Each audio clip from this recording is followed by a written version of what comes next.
problema é nenhum se ter medo. O problema é você não enfrentar os seus medos. Satisfeito sempre, mas conformado jamais. Quando a gente decidiu fazer uma inauguração, quando a gente decidiu fazer um marco, na verdade essa inauguração é um marco, não é? É o início, é o ponto zero da empresa, é o ponto zero de um sonho, não é? É o ponto zero de uma estrada que a gente não enxerga o fim.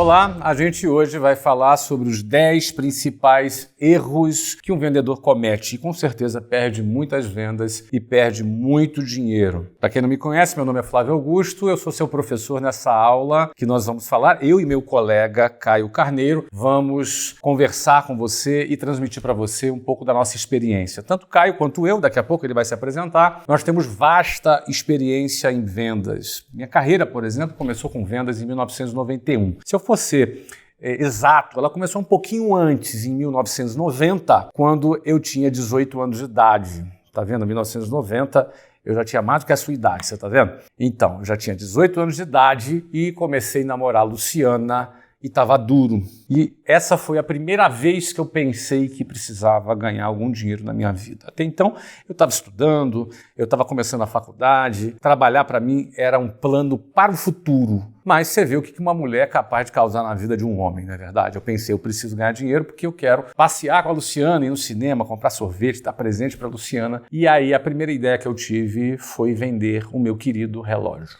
Aliás, eu estou até sem relógio hoje aqui, não é? Mas eu adoro o relógio. Eu tinha um relógio calculadora. Lá em 1990, meu amigo, aquilo ali parecia um equipamento da NASA. Um relógio que tinha uma calculadora. E aí eu vendi esse relógio e peguei uma grana, fui lá e comprei outro relógio, vendi esse relógio, um relógio melhor. Daí eu comprei 2 relógios, depois eu comprei 4 relógios, depois eu comprei 10 relógios e eu acho que vendi, sei lá, uns 150, 200 relógios, sei lá quantos. Eu vendi muito relógio. Eu comecei vendendo para os meus amigos, para os meus vizinhos, para as pessoas que estudavam comigo na escola. E daqui a pouco eu já estava vendendo para os vizinhos, para os tios, para o pai.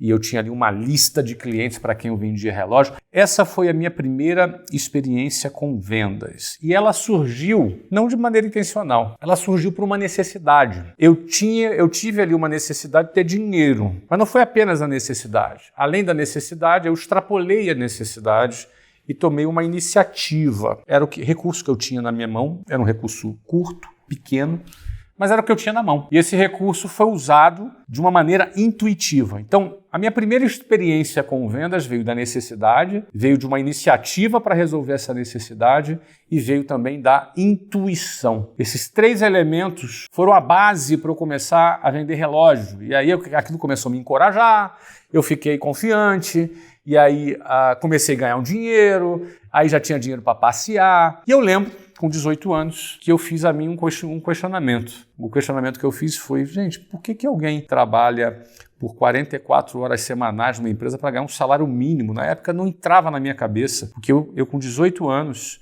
morando na periferia, tomei uma iniciativa de vender relógio, uma coisa intuitiva, sem qualquer planejamento, e já estava ganhando um dinheiro que já era bem mais do que um salário mínimo no mês. O resultado das minhas vendas, eu não me lembro dos valores exatos, faz mais de 1990, já faz 32 anos, mas era um dinheiro que eu me recordo que era muito parecido a talvez até um pouquinho mais do que meu pai ganhava, minha mãe ganhava, e aquilo me gerou esse tipo de questionamento. Apesar disso, eu não tinha naquele momento nenhuma pretensão empreendedora, eu não tinha nenhum desejo empreendedor. Aquilo foi apenas uma resposta, um instinto para uma necessidade imediata que eu tinha. Logo, eu não tinha também nenhum plano futuro, não pensei em montar uma rede de loja de relógios, não pensei em representar uma marca, eu não pensei em importar, não pensei em nada disso. Na realidade, aquela atividade para mim não passava de um bico. O meu plano A mesmo era começar a minha faculdade. Minha faculdade começaria em agosto de 1991. No início de agosto de 1991, eu tive a minha segunda experiência com vendas. Ela aconteceu assim, eu estava num domingo na casa da Luciana, olhando o jornal.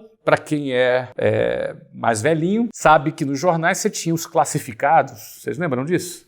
Se você lembra disso, você está parecido com a minha idade aqui. Lá nesses classificados você tinha classificado de emprego. E eu, quando vi o classificado de emprego, falei, que legal, tem oferta de emprego aqui. Eu não queria trabalhar, conforme eu já tinha dito para você. Minha faculdade era de manhã. Eu ia fazer ciência da computação na Universidade Federal Fluminense na parte da manhã, razão pela qual eu não tinha nenhuma pretensão de ter um emprego. Mas senti vontade de ter uma experiência no emprego. Era no mês de fevereiro, a faculdade começava em agosto, e eu falei para a Luciana, olha, acho que eu vou lá só para ter a experiência de participar de uma entrevista de emprego, para participar de um processo.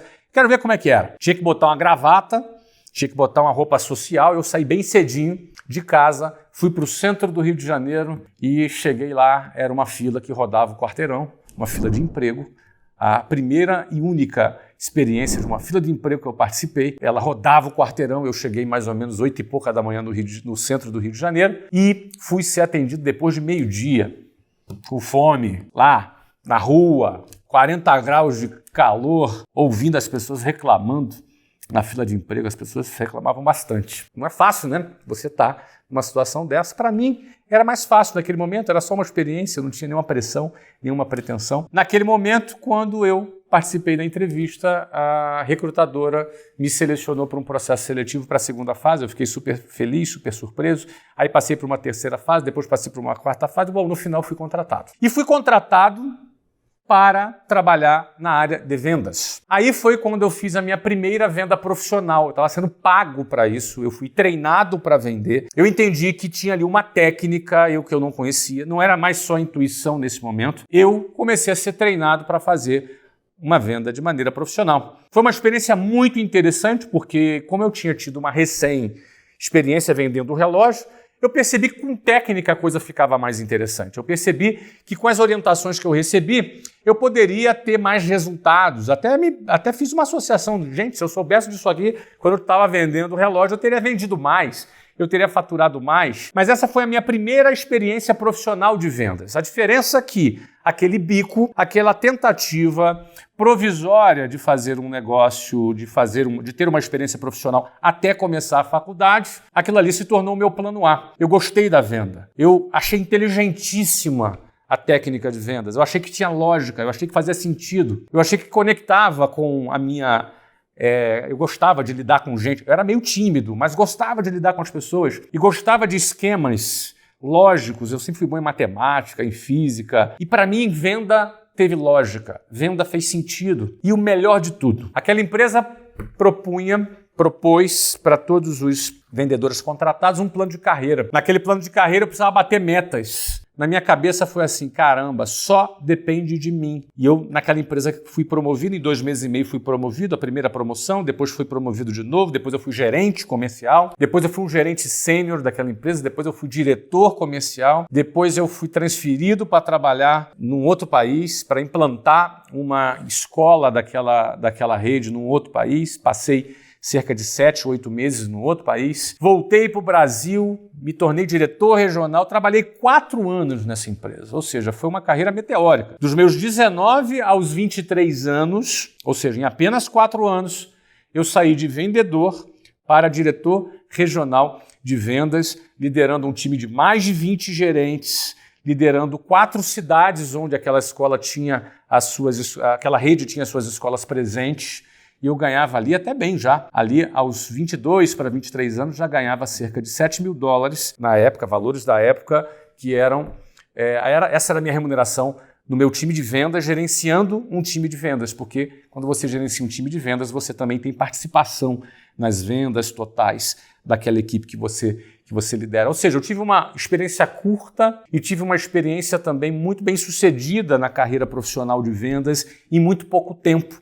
Em outras palavras, eu saí de um cara que estava duro, que estava vendendo o relógio para ter dinheirinho para pagar um cinema, para uma realidade muito privilegiada. Até hoje, $7.000 hoje seria equivalente a R$35.000 de salário. É um salário muito privilegiado, talvez menos de 1% da população brasileira ganhe esse salário ainda hoje, mas aos meus 22, 23 anos, pelo sucesso na área de vendas, eu experimentei essa categoria de resultados. Então foi uma experiência muito rápida. Se eu tiver que resumir a minha experiência de vendas, a minha experiência pessoal nessa jornada, desde vender relógio até me tornar diretor comercial regional de vendas, com 23 anos de idade, eu diria para você que o que me fascinou em vendas é a liberdade, a conquista da liberdade. Meu plano inicial, que era me casar com a Luciana, aconteceu 2 anos depois, ou seja, eu fiquei 4 anos naquela empresa, no segundo ano eu me casei com a Luciana. Comecei a ter minha vida independente, comecei a viver a minha vida, ter meus próprios planos de maneira independente.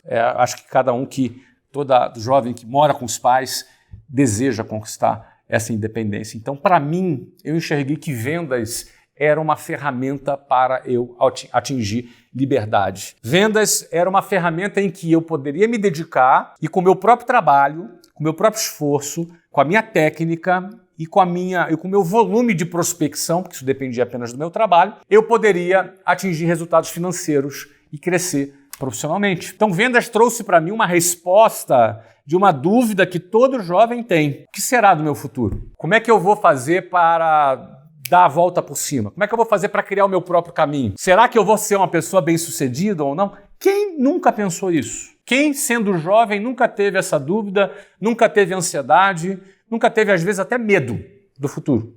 Eu não fui diferente. Vendas trouxe essa resposta para mim. Vendas me deu a resposta, não apenas o caminho, como também me sinalizou a velocidade que eu poderia trilhar esse caminho, a depender do esforço, da minha dedicação, que eu pudesse aplicar no meu trabalho. Num segundo momento, vendas me trouxe uma outra porta, porque é assim que funciona, tá? Eu nunca planejei ser empresário na minha vida. Nunca planejei. Nunca foi a minha ideia ser empresário na minha vida. Mas vendas me levou a esse caminho. Porque estando no mercado, vendendo, faturando, gerando resultado, em algum momento eu me deparei com uma porta e ela tinha uma placa assim, empreendedorismo.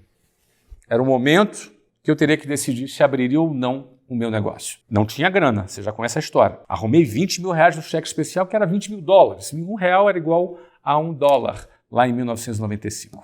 Logo no início do plano real. Eu estava me endividando para abrir um negócio. Mas eu tinha um outro capital, o capital intelectual. Eu não tinha capital financeiro, mas eu tinha um capital intelectual. Qual era o capital intelectual que eu tinha? Minha forte habilidade de vendas. Aquilo superou a minha dificuldade financeira, a minha falta de capital financeiro. Para quem quer empreender, isso é fatal. Porque com a minha habilidade de vendas, o que aconteceu? Eu prospectei novos clientes. Eu trouxe novos clientes para a empresa. E quando você traz novos clientes, você traz o dinheiro mais barato que existe. É o dinheiro do cliente. O dinheiro do sócio te custa o equity. O dinheiro do banco te custa os juros. O dinheiro do cliente te custa trabalho. Então, eu pude transformar trabalho em dinheiro do cliente. Aquele dinheiro do cliente me ajudava a pagar o aluguel, me ajudava a pagar os funcionários. Eu conseguia pagar as contas do primeiro, do segundo, do terceiro mês. Pronto. Chegamos no ponto de equilíbrio. O WhatsApp decolou, cresceu. A gente abriu 24 escolas em 3 anos, 24 escolas próprias. Foi uma nova escola inaugurada a cada 45 dias. Claro, tinha uma boa estratégia? Tinha. Tinha um bom produto? Tinha. Tinha um bom foco? Tinha. Porém, tinha um principal. Eu conseguia trazer clientes para a operação. Porque se tivesse tudo isso e a gente não tivesse um cliente sequer, a gente seria uma empresa a mais que sonhou, que desejou, mas caiu no cemitério do fracasso, que é o que acontece com 80% das empresas que abrem e que antes de 10 anos vão à falência. Não foi o nosso caso. Vendas me deu a capacidade, a autonomia, a liberdade para poder acelerar e tornar aquele projeto uma realidade. Vendas foi o que me trouxe isso. Então, hoje aqui nessa aula, eu e Caio vamos falar dos 10 principais erros de quem vende. Caio vai falar 5, eu vou falar 5. Então, deixa eu começar com os meus 5 primeiros.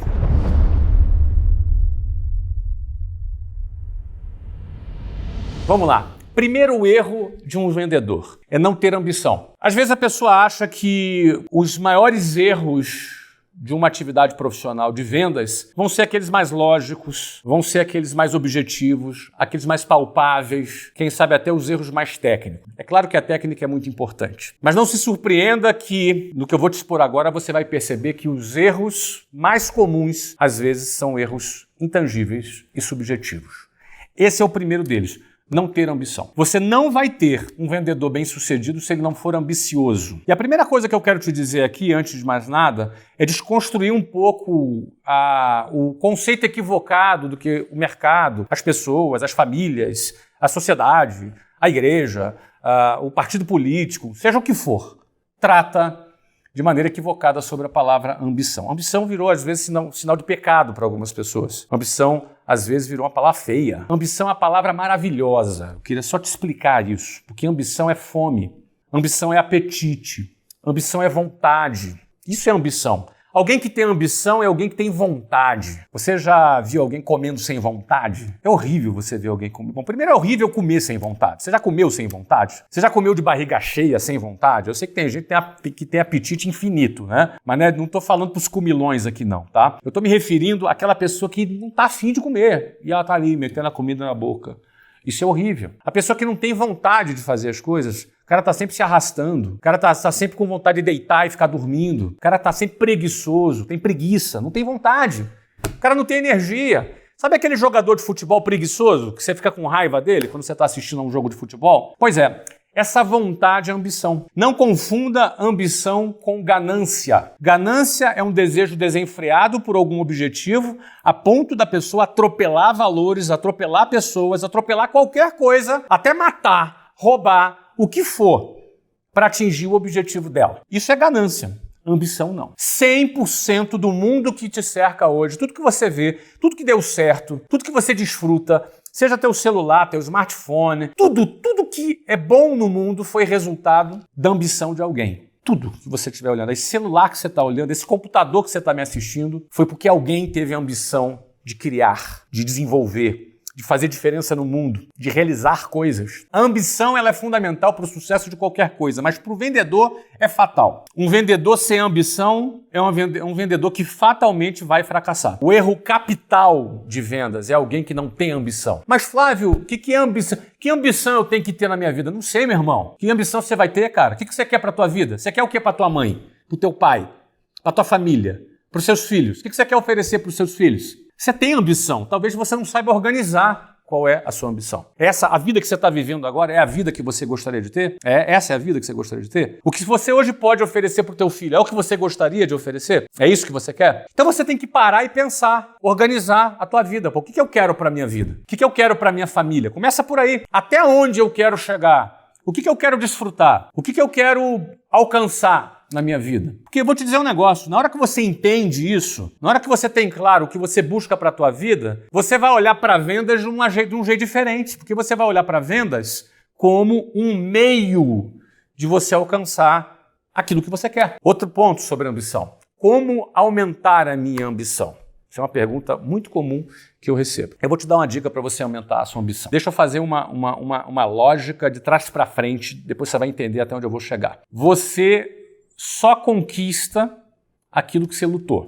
Você concorda com essa frase? Por exemplo, não tem nada fácil. Qualquer conquista que você tenha que alcançar na sua vida, você vai ter que lutar muito por ela. Você concorda comigo? Concorda, né? Ou você acha que as coisas vêm fáceis? É tudo moleza. Você só conquista algo pelo qual você lutou muito para conquistar. Agora, você só luta por algo que você deseja. Você não vai lutar por uma coisa que você não deseja. Você não vai lutar por alguma coisa que você não está afim. Você só vai lutar por algo que você deseja. Você concorda comigo? Então, como você pode aumentar a sua ambição? Você só vai aumentar a sua ambição na medida em que você ampliar as suas referências. O que é ampliar a referência? Você não vai desejar alguma coisa que você sequer sabe que existe. Outro detalhe, eu nunca cheguei para o meu pai e para minha mãe e falei para eles assim, pai, eu quero ir na Disney. Nunca. Se eu falasse para meu pai e minha mãe, quando tinha 15 anos de idade, que eu queria ir na Disney, eles iam me mandar uma passagem para Campo Grande, para Santíssimo, Bangu, Realengo, porque eu não tinha dinheiro nem para pegar uma passagem de ônibus e ir para o bairro vizinho. Iam dar risada. Era distante, completamente distante da minha realidade. Esse negócio era tão distante da minha realidade que eu nem queria ir para Disney. Então você não deseja algo que você acredita que esteja fora do seu alcance. É melhor você nem desejar, porque senão você vai sofrer. Então como é que você aumenta a sua ambição? Em primeiro lugar, entendendo que nada é impossível. Nada é impossível. Eu sei que é uma frase meio clichê, mas deixa eu voltar aqui para Disney que você vai entender se nada é impossível, tá?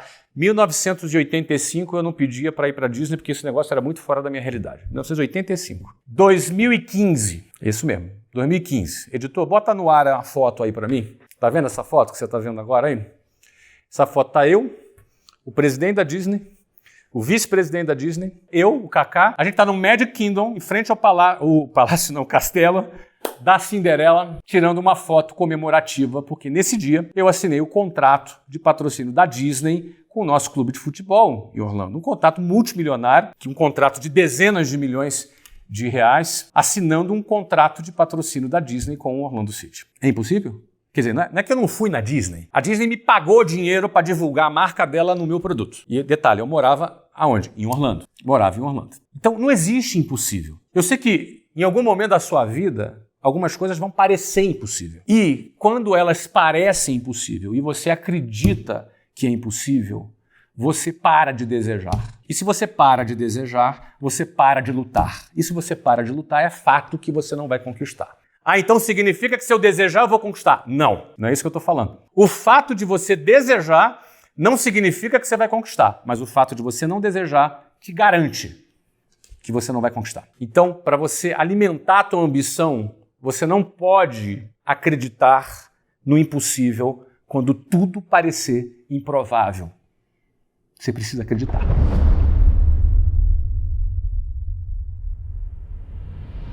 Vamos para a próxima, vamos para o segundo erro muito comum de um vendedor. Não seguir uma técnica e uma estratégia. Esse é o segundo principal erro de um vendedor.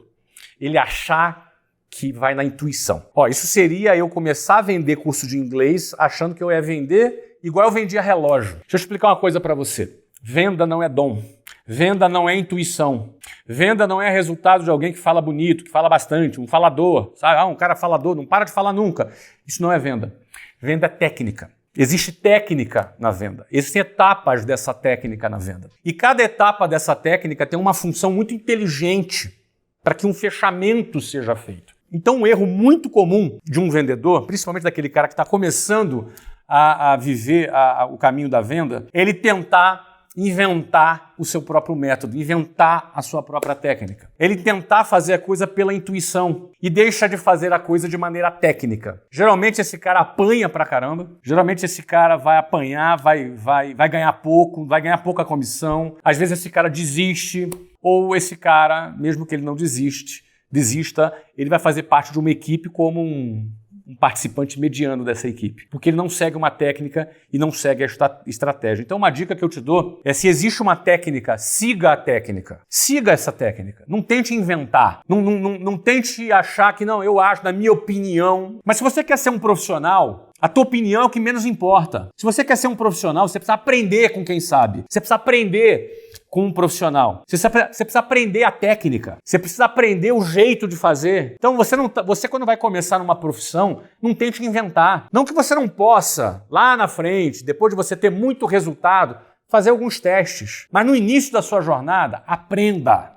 Aprenda a técnica. Procure desenvolver, procure verificar por que dá certo aquela técnica. Por que aquela estratégia está dando certo com várias pessoas há vários anos. Ou seja, em vez de você tentar inventar, se adapte à técnica. Então, o principal erro, eu já treino vendedores há mais de 3 décadas. Estou falando aqui, eu já vi milhares de vezes, tá? O cara chega lá, se sente o Albert Einstein. O cara vai se sentir um gênio. O cara nunca vendeu nada, o cara não sabe nada e o cara quer dar opinião. Então, esse cara geralmente bate cabeça e apanha e talvez um dia ele até se renda e aí ele começa a aprender. Às vezes não dá nem mais tempo e o cara já fracassa na jornada dele. Então não tente inventar, tá? Não tente inventar, aprenda a técnica, esse é o melhor caminho a seguir. Tem uma coisa legal aí para te falar, que é o seguinte, olha, se você entrar no link que está aqui na descrição, você vai ter acesso a um grupo de WhatsApp. E nesse grupo de WhatsApp, você você vai ganhar o PDF dessa aula. Então entra nesse grupo aqui e receba o PDF com um resumo dessa aula para você poder ler, reler e depois até, quem sabe, compartilhar com algumas pessoas. Agora, você sabe que nós vamos lançar o nosso MBA de vendas e geração de valor. Ele está um conteúdo super bacana, super especial. E você também vai concorrer aqui a 20% de desconto. Na realidade, você entrando aqui nesse grupo já vai ter acesso a esses 20% de desconto nesse MBA. Agora, se você quiser concorrer, aí sim, se você quiser concorrer a uma bolsa integral para esse MBA, é só você fazer um comentário aqui abaixo e o melhor comentário escolhido pela nossa equipe vai ganhar uma bolsa integral desse MBA. Agora, você precisa colocar no seu comentário, finalizar com a hashtag Vender é Técnica. Vender é Técnica. Nessa hashtag, a gente consegue te localizar e avaliar o seu comentário. Desejo para você muito sucesso. Quem sabe você não vai receber aí essa bolsa de 100%.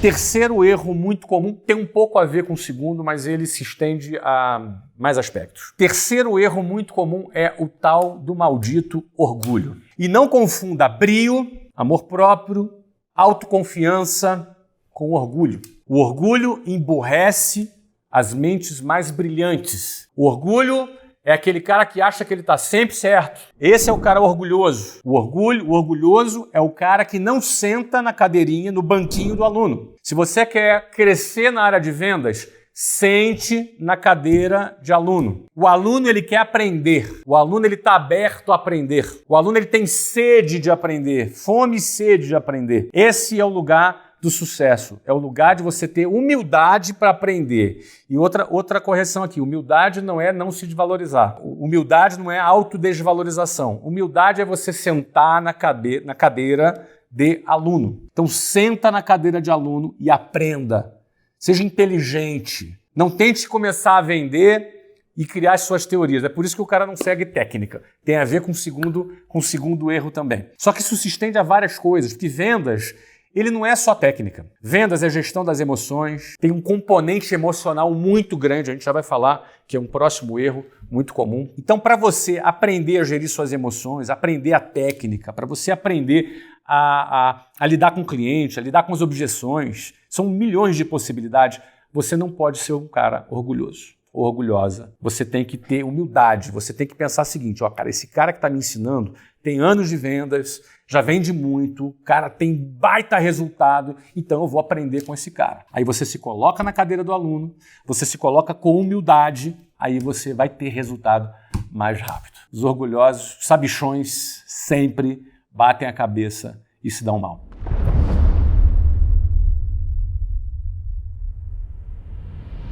Quarta dica para você, quarto erro muito comum que você deve evitar, é ser refém das suas emoções. Cara, a técnica é importante, mas a gestão das emoções é o que vai te fazer chegar mais longe ou que vai fazer você bater cabeça na área de vendas. O Caio Carneiro, que é meu colega professor, que vai estar com você aqui daqui a pouco, ele tem uma frase que ele diz que eu gosto muito. Ele diz que em vendas todos os sentidos são percebidos. O que é isso?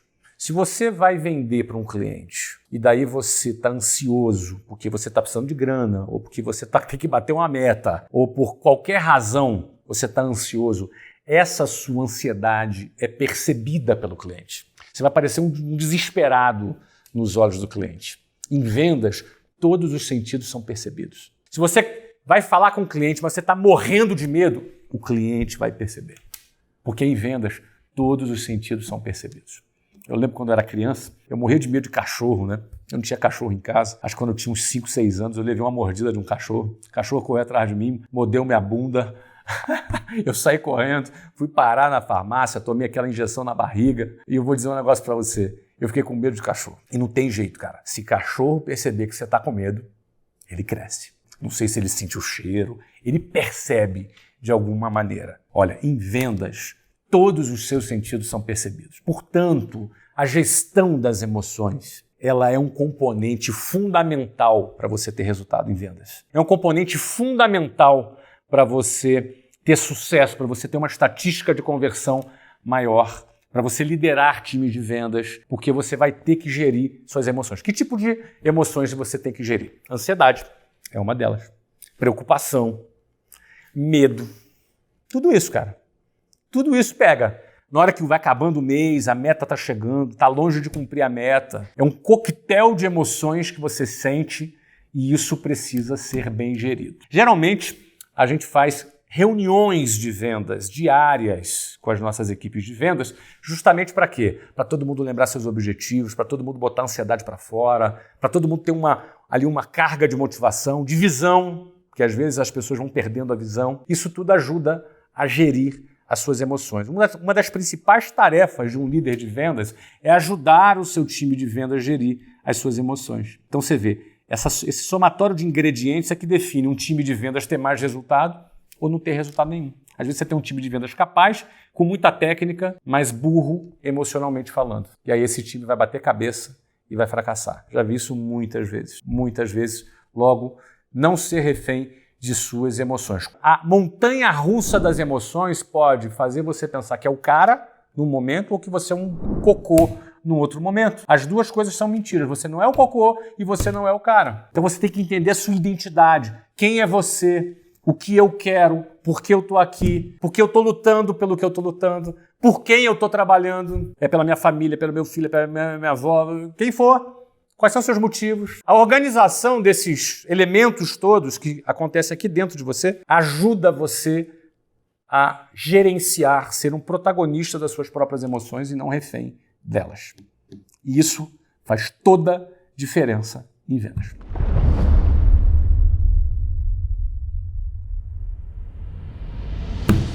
Vamos ao quinto erro muito comum. Esse erro aqui, ele é um erro que acontece para aquele cara que tem sucesso. É, muito comum. O cara que tem sucesso, começa a ter algum sucesso em vendas, ele vai cair nesse erro. Ele poderá cair nesse erro. E eu quero falar aqui para você sobre ele, que é a acomodação. Já viu aquela frase que eu falo com muita frequência? Estabilidade não existe. O que significa nessa frase, cara? Que nada é definitivo. Eu costumo dizer que o avião ou está subindo ou está caindo. Experimenta desligar as turbinas no avião. Ele cai. O avião só está voando porque tem as turbinas funcionando. Se você tirar as turbinas, ele vai planar por um tempo, mas ele vai perder a autonomia e ele vai cair. Então, o avião ele vai cair, a menos que ele tenha turbinas ligadas e um piloto controlando as turbinas. Logo, meu amigo, estabilidade não existe. Pessoas que acreditam na estabilidade, pessoas que acreditam que agora eu consegui, e ele acha que aquilo é definitivo, ele cai na armadilha que o próprio cérebro coloca para ele, da acomodação. Quando ele se acomoda, ele perde a vontade, ele perde aquela fome, ele perde aquele apetite, ele perde aquela ambição, ele tinha aquela ambição, ele só olhava para o alvo dele, só olhava para aquilo que ele queria, ele não tirava aquilo do olhar dele, não tirava aquilo da cabeça dele, mas agora não, entrou a acomodação. A acomodação vai roubando gradativamente esse brilho no olho do cara, vai tirando dele essa vontade ardente que ele tinha e agora ele passa a ter um olhar mais opaco. E aí quando essa bactéria da acomodação entra e ele vai fazer a venda dele, ele já não contagia mais o cliente como ele contagiava. Ele não toca, ele não reverte mais a objeção como ele revertia antes. Se ele é um líder de vendas, antigamente ele fazia uma reunião de vendas, saia todo mundo motivado para vender, agora não. Virou um time burocrata, virou um time que não tem brilho. Você imagina um técnico de futebol sem brilho? Você vai ter uma equipe sem brilho. Um líder de vendas sem brilho? Você vai ter um time de vendas sem brilho. Por que isso acontece? Isso é um sintoma da bactéria da acomodação. Do cara que acha que já se esforçou, já conquistei, agora eu vou aproveitar. Não tem aproveitar, meu caro amigo. Você tem que plantar com uma mão e colher com a outra. Você começa plantando com as duas mãos. E aí quando vem a colheita, você colhe com uma mão, mas continua plantando com a outra. Porque se você parar de plantar com a outra e quiser colher com as duas, você vai colher toda a colheita. E quando acabar a colheita, você não plantou mais nada. Aí você vai ficar sem nada para colher. Ao passo que se você, enquanto colhe, continua plantando com a outra mão, quando acabar essa colheita, logo já vem uma nova colheita porque você plantou novas sementes. Mas só faz isso pessoas que não são acomodadas. Pessoas acomodadas, elas comemoram uma conquista, o que está legal, você comemorar uma conquista, mas por uns 5 a 10 minutos no máximo. Mas pessoas acomodadas permanecem comemorando as suas conquistinhas e por conta disso, no final, quando a colheita acabar, ele volta para estaca zero e anda para trás? Porque o avião ou está subindo ou está caindo. Estabilidade não existe. Pessoas que se acomodam, se esborracham no chão. E na área de vendas não tem passado. O vendedor não tem passado. O vendedor não tem passado. O que você vendeu ontem não é garantia que você vai vender hoje. O teu fracasso de ontem não é garantia de fracasso hoje. Ou seja, cada dia é uma história diferente. É uma decisão diferente que você precisa tomar. Percebe? Cada dia é um desafio diferente que se você não tiver com o teu olho brilhando para conquistar aquele desafio do dia, você vai ser atropelado. Você pode ter tido o sucesso que for. Se acomodou, você vai virar um zumbi. E volta para o estado inicial do fracasso. Então, um erro muito comum para quem tem algum sucesso em vendas é a acomodação, que rouba a ambição e que rouba teu futuro. Então é isso aí. Não ter ambição, não seguir uma técnica, uma estratégia, ser um cara orgulhoso, ser refém das suas emoções e cair na armadilha da acomodação. Essas são as 5 erros que eu quis trazer aqui para vocês.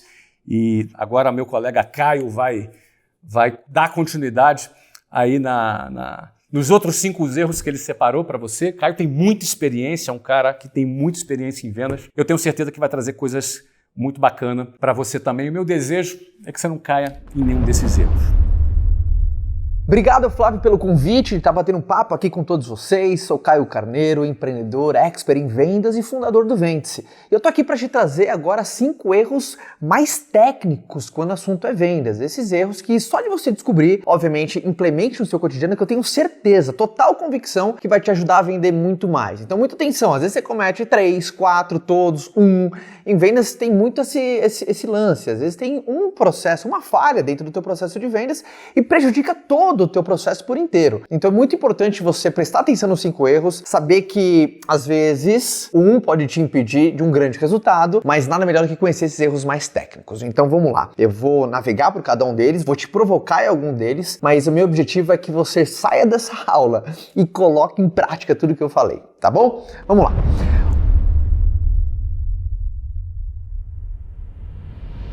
O primeiro erro, mais técnico, assim, que muita gente comete, é não entender por que as pessoas se movem numa decisão de compra. E acabam se precipitando e pulando algumas etapas. Sabe disso? As pessoas tomam desejo de comprar alguma coisa e nós, aqui na cadeira de vendedor, precisamos saber disso, que as pessoas compram ou por conta de um medo ou por um desejo, ou uma dor, ou uma ambição, um desejo, uma ambição. Então toda vez que você vai vender algo para alguma pessoa, não importa se é um produto, se é um serviço, não importa, faça uma pergunta, cara, o que essa pessoa quer? Ou o que ela precisa? Quais são os seus desejos? Quais são os seus medos? Quais são suas aflições? Quais são suas ambições? Se você não souber responder, não venda, porque a fundamentação da sua oferta vai ser muito rasa. Vou dar um exemplo clássico. As pessoas só tomam a decisão de se matricular numa academia ou com medo, por exemplo, da tua saúde, de não ter uma vida longeva, de não passar muito tempo com os filhos, ou com medo de ficar doente, de adoecer, ou com uma ambição de ficar mais sexy,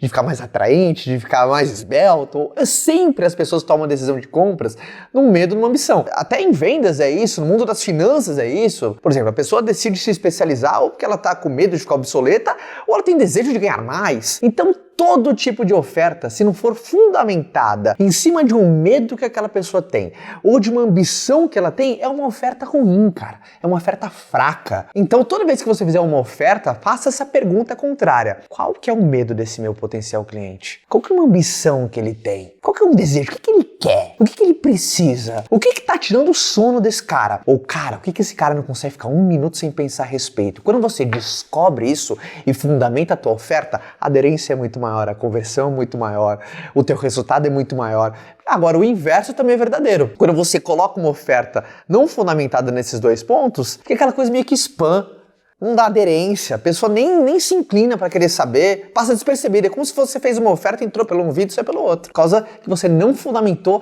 da maneira profissional que um vendedor tem que fazer, que é em cima de um medo ou de um desejo. Por isso, um vendedor nada mais é do que um perguntador profissional, não um falador inconveniente.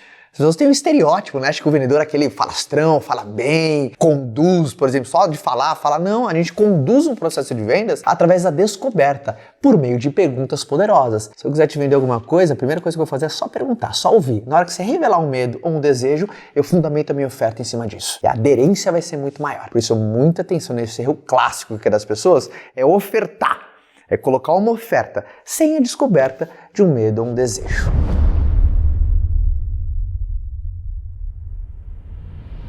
Próximo erro muito clássico é grava isso, é colocar suas razões na frente das razões do seu cliente. Turma, esconda, as suas razões não têm importância perto das razões do seu cliente. Erro clássico, erro até que meio que amador em vendas, é você colocar suas razões de compra na frente das razões do seu cliente. Caio, dá um exemplo, contextualiza. Eu sei que cada um de vocês vende alguma coisa diferente. Eu vendo produto, eu vendo serviço, um ciclo de vendas mais alongado, mais curto, uma venda mais simples, outros mais complexas, não importa. Mas quando você coloca suas razões de compra, por que o teu cliente deve comprar baseado nas suas razões, é um erro grosseiro. Por exemplo, eu quero te vender meu apartamento. E aí eu tô lá mostrando esse apartamento pra você. Eu falo assim, poxa, João, você precisa comprar esse apartamento porque acabamento impecável, na melhor localidade de São Paulo, um apartamento todo moderno, tecnológico, sabe, numa área muito nobre. Mas na verdade, na tua cabeça, por exemplo, no teu lugar, você tá vendendo esse apartamento pra mim, ó, Caio, apartamento tecnológico, isso e aquilo, mas na minha cabeça eu tô assim, porra, bicho, eu tenho 3 filhos. Como é que é o departamento de lazer desse prédio? Você tem noção o que é, por exemplo, passar uma pandemia com 3 crianças dentro de casa? Meus filhos têm 7, 5 e 1. Imagina, né? Fazer home office numa casa dessa que não tem um lazer bom naquele apartamento. Então, concorda? Se você colocar suas razões para mim vender esse apartamento, perde as razões quando comparadas às minhas. Cara, calma, esconde essa groselha. Eu quero saber se existe uma área de lazer, se é bacana. Então, esse foi um erro clássico, um exemplo de você colocar suas razões na frente das razões do seu possível cliente. Quantas vezes eu entro dentro do processo de compra, na cadeira do comprador, e eu vejo as pessoas colocando as razões delas para eu adquirir o produto que ela está me ofertando. Obviamente, quando eu já tenho esse olhar mais clínico, mais tático em vendas, eu faço, puxa, que erro clássico, cara. E você me disse o porquê, se você fosse eu, você compraria. Mas grave isso. As suas razões não têm importância nenhuma. Coloque as suas razões no bolso. Descubra as razões dos seus clientes. Que razões, Caio? Ó, a gente se conectando com a tática número 1. Um medo ou um desejo e fundamente essa oferta. É muito tentador um vendedor colocar as suas razões. Quando eu estou te vendendo relógio, você tem que comprar esse relógio, porque esse relógio é isso e aquilo. Descobre as razões do seu cliente. As suas não interessam. Se ele pedir a tua opinião, aí você dá. Mas um erro clássico é você fundamentar a tua oferta baseado nas suas razões.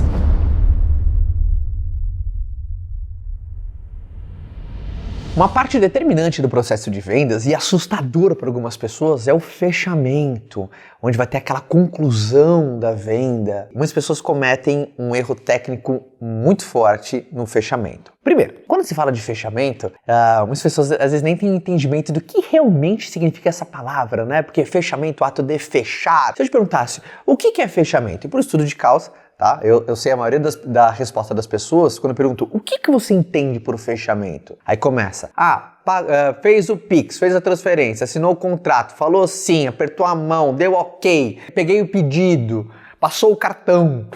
Esse é o fechamento. Isso não é o fechamento, turma. Isso é só a conclusão de um fechamento bem feito. O famoso fez o Pix, passou o cartão, pagou, assinou o contrato. Isso não é um fechamento. Isso é a consequência do fechamento. O que raios que é o fechamento? Grave isso. Isso vale ouro. Fechamento é uma pergunta para o qual a resposta confirme a venda. Eu vou repetir. Fechamento é uma pergunta para o qual a resposta confirme a venda. E vai ser assustador o que eu vou te dizer agora. A grande maioria dos vendedores que se dizem profissionais, que vendem algo para alguém e não fazem isso. Não fazem. Eu quero que você perceba a partir de agora, quando você assim que terminar a nossa aula e você voltar para o teu cotidiano, não só na tua cadeira, quando você estiver na cadeira de comprador, veja como que as pessoas não fazem fechamento, não pedem a venda. Então, já que fechamento é uma pergunta para o qual a resposta confirme a venda, você do lado do vendedor, o que você tem que fazer para vender mais? Você tem que pedir a venda. Mas Caio, o que significa pedir a venda? É implorar a venda? Não, é você ser claro no comando de vendas. Por exemplo, sou um personal trainer, quero vender meus serviços para você e eu sentei com você, expliquei minha metodologia, como funcionam os meus serviços, a lógica das minhas aulas, como funciona toda a dinâmica, sabe? O padrão que eu sigo, coloquei ali o meu preço, o que eu acredito em torno do objetivo que você me trouxe, trouxe. Você disse aqui que você está focado em emagrecimento e ganho de massa muscular. E quando termina, eu sei que eu tenho que fazer o fechamento, é um processo importante em vendas. Eu peço a venda. Ó, Luiz, tô vendo esse objetivo, você me trouxe isso, a minha metodologia é essa, meu preço é isso. Posso ser teu professor? Posso ser teu professor e te ajudar nesse objetivo aqui pelos próximos 90 dias? Meu preço é esse, qual a melhor forma para você? Olha que fechamento clássico e raiz. Eu fiz uma pergunta para o qual a tua resposta tem que confirmar a venda. A maioria das pessoas não fazem isso. Chega no processo de vendas final, parece às vezes velório, ou fala de uma maneira subjetiva, ou e aí, ou um fica olhando pro outro, ou o que você mais gostou? Perguntas vagas, abertas, não diretas, sem de maneira assertiva, sem ser confiante, segura, não fecham. E acabam vendendo menos. Por incrível que pareça, tem muita gente aí que vende menos só porque você não pede. Você não pede a venda, você não é claro no comando. Ó, você viu esse exemplo do personal trainer? Tem gente que vai dizer, porra, personalidade, hein? Fala assim, claro, cara. Quem sabe fazer um fechamento, quem é profissional, já transparece segurança, confiança. Pô, o cara deve ser bom, hein? A aula dele deve ser fera. Um fechamento bem feito transparece uma pessoa muito mais segura. É como se fosse um pedido de casamento.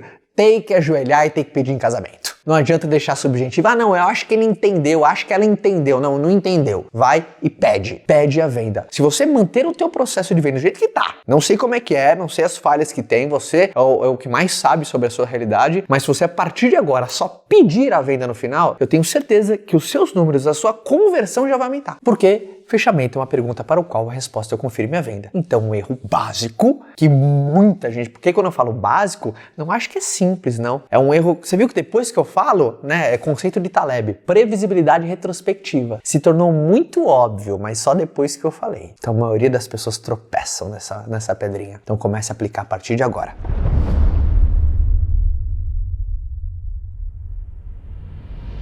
Esse erro que eu vou te trazer agora, ele tem um efeito colateral tão ruim.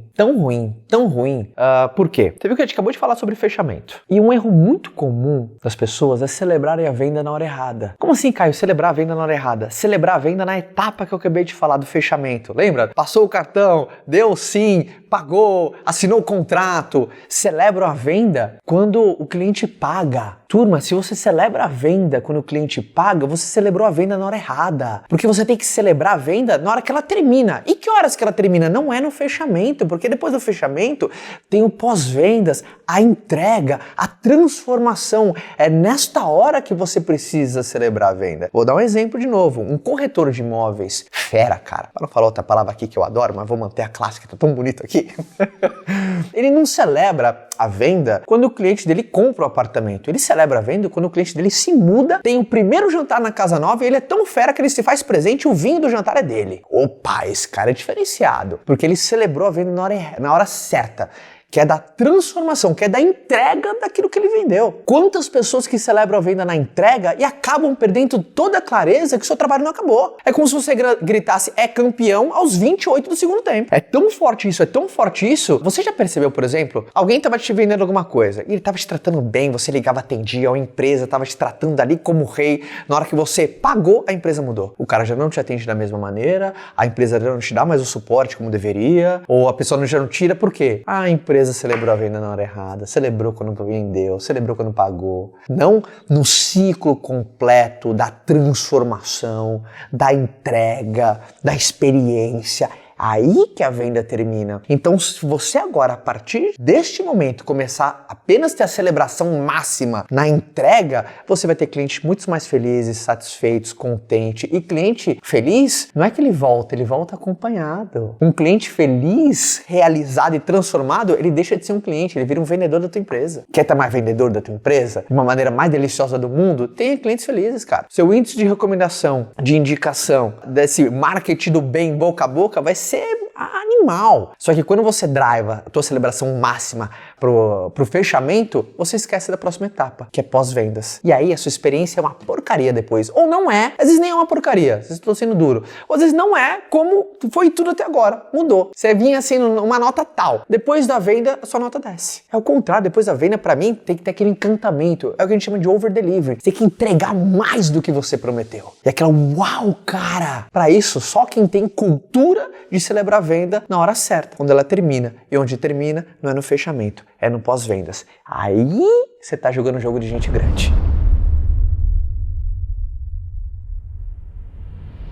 E o quinto e último erro tático, técnico que as pessoas cometem é não medir os seus números e ir no feeling. Cara, feeling. Não tenha isso. Por mais que todo empreendedor tenha aquele faro, que a gente não pode silenciar jamais, você não tem que ir no feeling. Por exemplo, quantas pessoas têm um processo de vendas mental? Teu processo de vendas é mental. A tua lógica de vendas é mental. Às vezes você tem até um acompanhamento mental. Amanhã eu tenho que ligar para tal cara e depois eu liguei para aquele ontem, mas eu tenho que falar o que eu falei com o outro. É mental. O teu processo de vendas é mental. O teu acompanhamento é mental. O termômetro de onde que é o teu problema. Eu acho que meu problema é no fechamento. Eu não tô fechando. Será que realmente é aí o seu problema? Em vendas, o que não pode ser medido não pode ser aprimorado. Em vendas é vital o monitoramento dos seus indicadores, de você monitorar cada etapa sua de vendas, como é que tá a sua performance. Porque tem gente que fala assim, puta cara, meu tá tudo errado, tá tudo uma porcaria. Não, não tá porcaria não. Você só tá com um problema aqui no fechamento, ó. Você tem que prospectar legal, seu número de prospecção não tá ruim, a tua apresentação tá levando o teu prospect para a próxima etapa, mas aqui no fechamento tá ruim, ó. Você não pede a venda. Então vamos melhorar só essa etapa? Não é que tá tudo uma porcaria, mas é muito importante, porque dentro do funil, a gente chama muito de funil de vendas, e funil de vendas nada mais é do que a representação visual da jornada de compra do teu cliente. E por que chama funil? Porque é um processo de afunilamento. 10 pessoas se interessam pelo teu produto, 5 conhecem mais a fundo, 3 consideram em comprar, mais uma fecha. E esse processo de afunilamento, é importante você entender que é um processo de afunilamento. Então saiba, se colocar mais moeda de um lado, vai sair muito menos do outro. Esse é o jogo da venda. Quantas pessoas param na frente de uma loja e entram? Quantas param na frente de uma vitrine de uma loja, entram e pedem para provar a roupa e vão embora? Quantas param? Entram, pedem para provar a roupa, pergunta quanto custa e vão embora. Quantas param?